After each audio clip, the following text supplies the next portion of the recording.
اعوذ باللہ السمیع العلیم من الشیطان الرجیم بسم اللہ الرحمن الرحیم سبحان اللہ والحمد للہ ولا الہ الا اللہ واللہ اکبر ولا حول ولا قوة الا باللہ العلی العظیم۔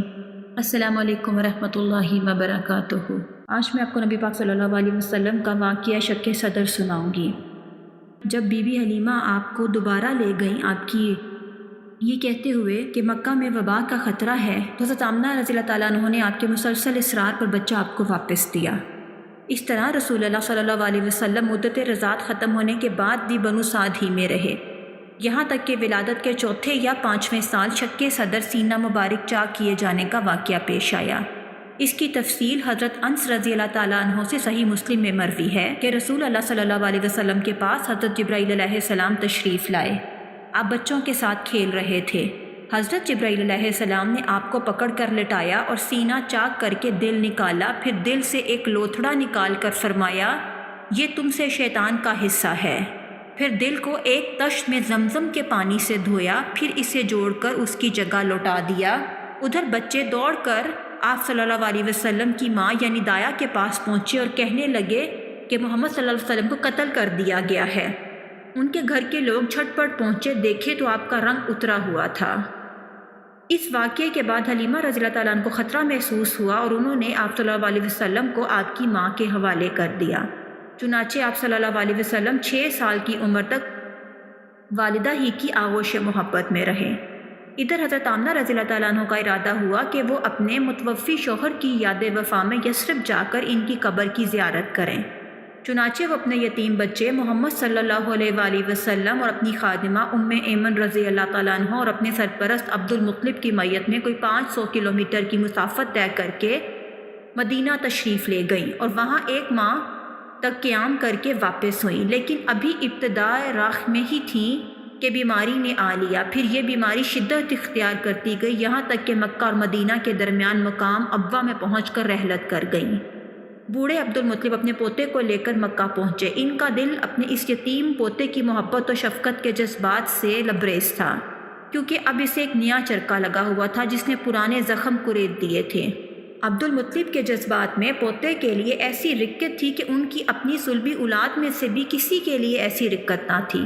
چنانچہ قسمت نے آپ کو تنہائی کے جس صحرا میں لا کھڑا کیا تھا، عبد المطلب اس میں آپ کو تنہا چھوڑنے کے لیے تیار نہ تھے، بلکہ آپ کو اپنی اولاد سے بھی زیادہ بڑھ کر چاہتے تھے اور بڑوں کی طرح ان کا احترام کرتے تھے۔ ابن ہشام کا بیان ہے کہ عبد المطلب کے لیے خانہ کعبہ کے سائے میں فرش بچھایا جاتا، ان کے سارے لڑکے فرش کے ارد گرد بیٹھ جاتے۔ عبد المطلب تشریف لاتے تو فرش پر بیٹھتے۔ ان کی عصمت کے پیش نظر ان کا کوئی لڑکا فرش پر نہ بیٹھتا، لیکن رسول اللہ صلی اللہ علیہ وسلم تشریف لاتے تو فرش پر ہی بیٹھ جاتے۔ ابھی آپ کم عمر بچے ہی تھے۔ آپ صلی اللہ علیہ وسلم کے چچا حضرات آپ کو پکڑ کر ادار دیتے، لیکن جب عبد المطلب انہیں ایسا کرتے دیکھتے تو فرماتے، میرے اس بچے کو چھوڑ دو، بخدا اس کی شان نرالی ہے۔ پھر انہیں اپنے ساتھ اپنے فرش پر بٹھا لیتے، اپنے ہاتھ سے پیٹھ سے ہلاتے اور ان کی نقل و حرکت دیکھ کر خوش ہوتے۔ آپ صلی اللہ علیہ وسلم کی عمر ابھی 8 سال 2 مہینے 10 دن کی تھی کہ دادا عبد المطلب کا بھی سایہ شفقت اٹھ گیا۔ ان کا انتقال مکے میں ہوا اور وہ وفات سے پہلے آپ صلی اللہ علیہ وسلم کے چچا ابو طالب کو، جو آپ کے والد عبداللہ کے سگے بھائی تھے، آپ کی کفالت کی وصیت کر گئے۔ ابو طالب نے اپنے بھتیجے کا حق کفالت جو ہے وہ بڑی خوبی سے ادا کیا۔ آپ صلی اللہ علیہ وسلم کو اپنی اولاد میں شامل کیا، بلکہ ان سے بڑھ کر مانا، مزید اعزاز و احترام سے نوازا۔ 40 سال سے زیادہ عرصے تک قوت پہنچائی، اپنی حمایت کا سایہ دراز رکھا اور آپ صلی اللہ علیہ وسلم ہی کی بنیاد پر دوستی اور دشمنی کی۔ ابن اساکر نے جلحہ بن عرفہ سے روایت کیا ہے کہ میں مکی آیا، لوگ قحط سے 2-4 تھے، تو قریش نے کہا ابو طالب وادی قحط کا شکار ہے، بال بچے کال کی زد میں ہیں، چلیے بارش کی دعا کیجیے۔ ابو طالب ایک بچہ ساتھ لیے برآمد ہوئے۔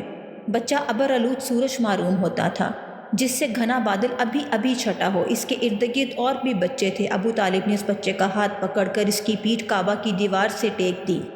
بچے نے ان کی انگلی پکڑ رکھی تھی۔ اس وقت آسمان پر بادل کا ایک ٹکڑا نہ تھا، لیکن دیکھتے دیکھتے ادھر ادھر سے بادل کی آمد شروع ہو گئی اور ایسی دھواں دار بارش ہوئی کہ وادی میں سیلاب آ گیا اور شہروں بیاباں شاداب ہو گئے۔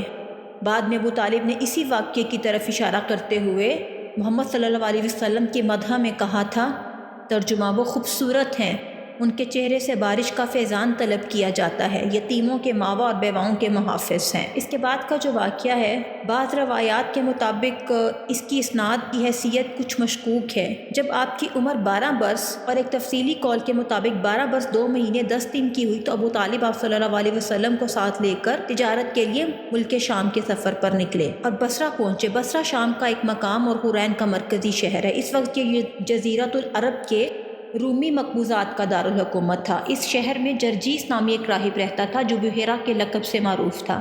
جب قافلے نے وہاں پڑاؤ ڈالا تو یہ راہب اپنے گرجا سے نکل کر قافلے کے اندر آیا اور اس کی میزبانی کی، حالانکہ اس سے پہلے وہ کبھی نہیں نکلتا تھا۔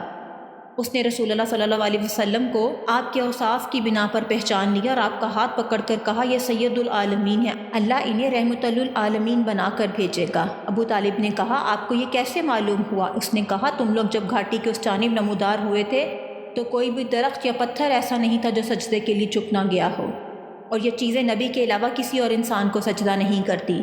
پھر میں انہیں ان کی مہر نبوت سے پہچانتا ہوں جو کندھے کے نیچے کری نرم ہڈی کے پاس سیب کی طرح ہے، اور ہم انہیں اپنی کتابوں میں بھی پاتے ہیں۔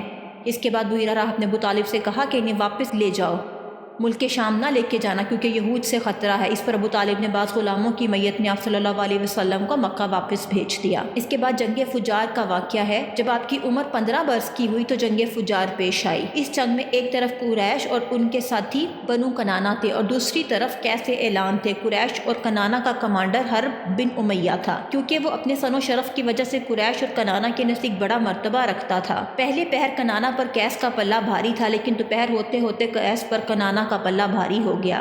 اسے حرب فجار اسی لیے کہتے ہیں کہ اس میں حرم اور حرام مہینے دونوں کی حرمت چاک کی گئی۔ اس جنگ میں رسول اللہ صلی اللہ علیہ وسلم بھی تشریف لے گئے اور آپ اپنے چچاؤں کو تیر تھماتے تھے۔